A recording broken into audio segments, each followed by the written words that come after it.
నమస్కారం. Welcome to I dream. ధర్మ మార్గం విత్ విజిత కార్యక్రమానికి స్వాగతం. ప్రస్తుతం మనతో పాటు ఉన్నారు దివ్య విశ్వశక్తి పరివార్ ప్రచారకులు స్వామి ఓం స్వరూప్ గురువు గారు. ఇప్పుడు వారితో మాట్లాడదాం. నమస్కారం అండి. దివ్యాశిషులు దివ్య శక్తి స్వరూపులందరికీ కూడాను. మనకి శ్రావణ మాసం వచ్చిందంటే ఎక్కువగా అమ్మవారి ఆరాధనలు విశేషంగా ఈ మాసం అంతా కూడా ప్రత్యేకంగా చేస్తూ ఉంటాము. ముఖ్యంగా మొత్తము చేయలేము అనుకున్న వాళ్ళు కనీసం మంగళ శుక్రవారాలైనా సరే అమ్మవారిని ఆరాధిస్తూ ఉంటారు. అసలు నిజంగా ఆరాధిస్తున్నాము అంటే కొంతమంది అంటే కోరిక లేకుండా ఆరాధిస్తారు. కొంతమంది లక్ష్మీ అమ్మవారి అనుగ్రహం ఉండాలని ఆరాధిస్తారు. ఇంకా గౌరీ అమ్మవారిని ఆరాధించేవారైతే సుమంగలిగా ఉండాలని ఆరాధిస్తుంటారు. ఎలా అయినా సరే అమ్మవారి ఆరాధన అంటే మనం ఏదో ఒక ఫలితాన్ని ఆశిస్తున్నాం. నిజంగా మనం అనుకున్న ఫలితం రావాలి అన్నా, అసలు ఫలితం ఆశించి చెయ్యాలి అన్నా అమ్మవారి అనుగ్రహం ఉండాలి. మనం ఏ పర్పస్తో చేసినా ఉండాలి అంటే అసలు ఏం చేయాలి, ఎలా ఆరాధించాలి అమ్మవారిని? అదృష్టవంతులు ఏమిటంటే మరి 13 నుండే శ్రావణం మొదలైంది. అవును. విశేషం ఈ తల్లులకి సిద్ధించడానికి చాలా సులువుగా ఉండే పద్ధతులు ఏమిటంటే మీరు అన్నట్టుగా అన్ని రకాలుగా పూజించవచ్చు, తప్పులేదు. పూజించిన ప్రతి వాళ్ళకి కూడా ఫలితం రావాలి. ఫలితం రావాలి అంటే మనసు పెట్టాలి, దీక్షలాగా పట్టుదలగా ఈ నెల రోజులు కష్టపడి ఈ మాసం అంతా కొంచెం ఎక్కువ టైం స్పెండ్ చేసి లీనత్వాన్ని గనక అమ్మవారి భక్తి శ్రద్ధలతో పాటు లీనత్వం అండర్లైన్ చేయడం వల్ల ఆ తల్లి యొక్క సుగుణాలు గుణాలు ఈ తల్లులకి ఆ అంశ, స్త్రీలు అమ్మవారి అంశ, ఆదిపరాశక్తి అంశలే స్త్రీలు. ఎందుకంటే ఆ శక్తి స్వరూపిణుల యొక్క అనుగ్రహం, ఆ తల్లి కృప ఈ పిల్లలకి కూతుళ్ళే అనుకో, బిడ్డలే అనుకో, ఆ అమ్మకి అంత ఇష్టం కాబట్టి పిల్లలు ఆ అమ్మ ప్రేమ పొందడానికి సరే మారంగా ఆరాపణ చెయ్యొచ్చు, అది వేరే విషయాలు. అయితే ఆ అమ్మవారిని తన ఇష్టం వచ్చినట్టు అలంకరించుకోవచ్చు. ఇష్టం వచ్చిన కోరికలు, మంచి కోరికలు కోరుకోవచ్చు. సరే పెళ్ళిళ్ళైనా, పిల్లల చదువులైనా, ఇల్లులు కొనుక్కోవడాలైనా, మంచి ఉద్యోగాలైనా, తర్వాత ట్రాన్స్ఫర్స్, ఇలాంటివి రకరకాలుగా వ్యాపార అభివృద్ధి కానీ ఇలాంటివన్నీ కూడా తల్లిని కాకపోతే తండ్రిని కాకపోతే అది కావాలి ఇది కావాలని ఎవరిని అడుగుతాం? వేరే వాళ్ళని అడగలేం, వాళ్ళు ఇవ్వరు. అందుకని ఈ నమ్మకం అనేటువంటిది ముఖ్యం, మూలం. మీరు ఏ అవతారాల్లో అమ్మవారిని, లలితా భవాని తల్లి సంతోషం, లలిత చదువుతూ కూడా చేయొచ్చు, కుంకుమార్చన చేయొచ్చు, అభిషేకం చేయొచ్చు అమ్మవారికి. లలిత త్రిపుర సుందరి యొక్క విశేషమైనటువంటి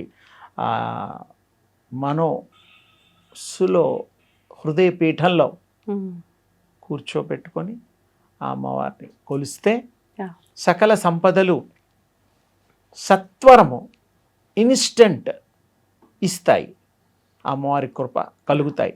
ఎప్పుడు మనం చక్కటి ఏకాగ్రతతో ఆ తల్లి తప్ప ఇతం పరం బెరుగా ఇంకొకటి వద్దు మనకి.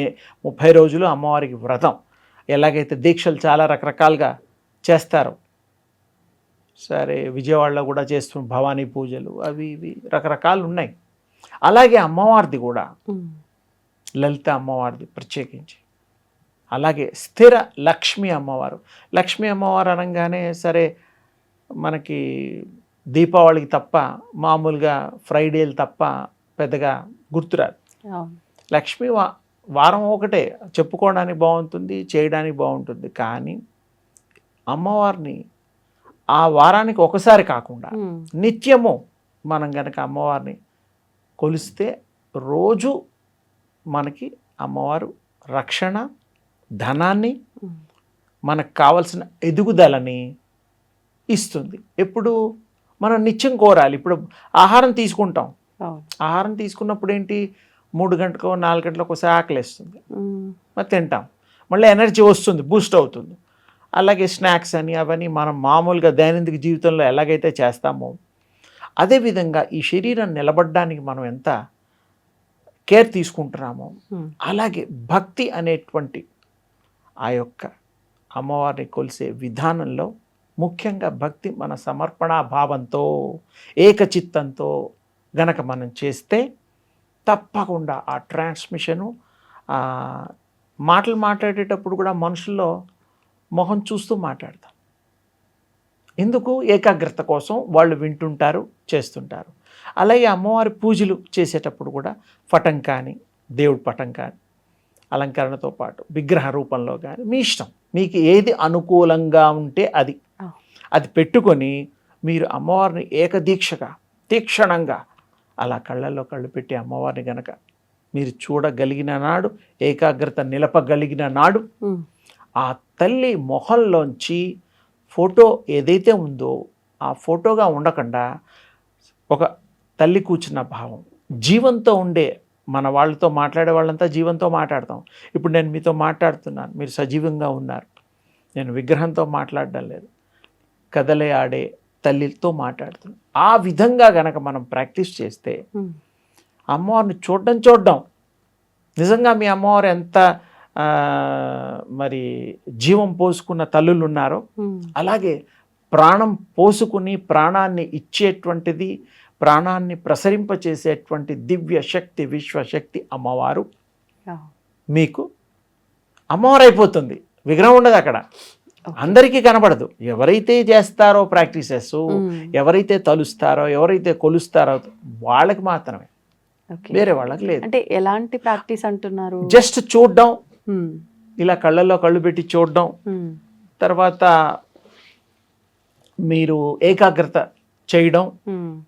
ఆ దృష్టి పెట్టేటప్పుడు ఆ తల్లి కూడా మిమ్మల్ని మీరు చూస్తే వాళ్ళు చూస్తారు. ఇన్ జనరల్ మనం ఎలా భావిస్తే అలా అనిపిస్తుంది. ఇప్పుడు నేను మిమ్మల్ని చూస్తే మీరు నన్ను చూస్తున్నారు. ఆ విధంగా ఆ తల్లిని మొహంలో మొహం పెట్టి చూసి అమ్మను చూసినట్టుగా, చిన్నపిల్లలు బుడ్డాలు ఉంటారు, 6 నెలల పిల్లలు, ఏడాది పిల్లలు, ఆ తల్లి ఎత్తుకొని ఆడిస్తూ ఉన్నప్పుడు చూస్తుంటే వాడు ఆశ్చర్యంగా చూస్తూ ఉంటాడు. ఆ అమ్మ ఆ బిడ్డను చూసి ఆనందిస్తూ ఉంటుంది.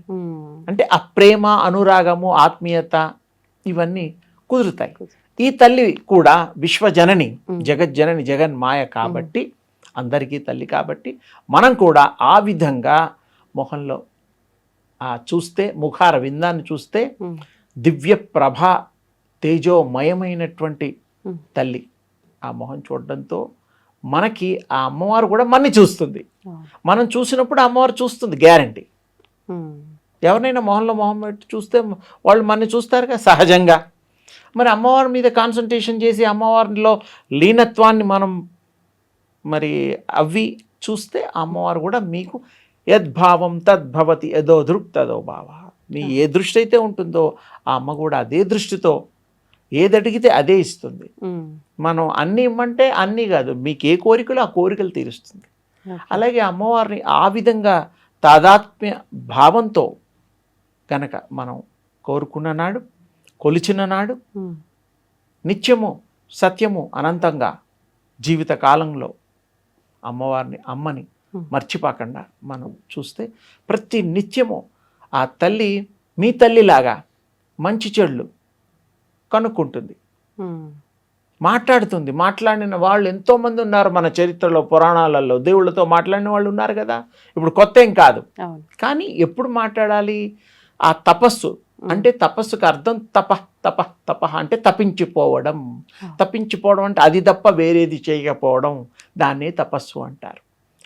ఆ విధంగా ఆ దృష్టితో కనుక చేసిన నాడు స్థిరలక్ష్మి అమ్మవారు, మన ఇంట్లో లక్ష్మీ అమ్మవారు చంచల స్వభావం మామూలుగా, కానీ స్థిరలక్ష్మి అమ్మవారు స్థిరంగా ఉంటుంది, చంచల స్వభావం ఉండదు.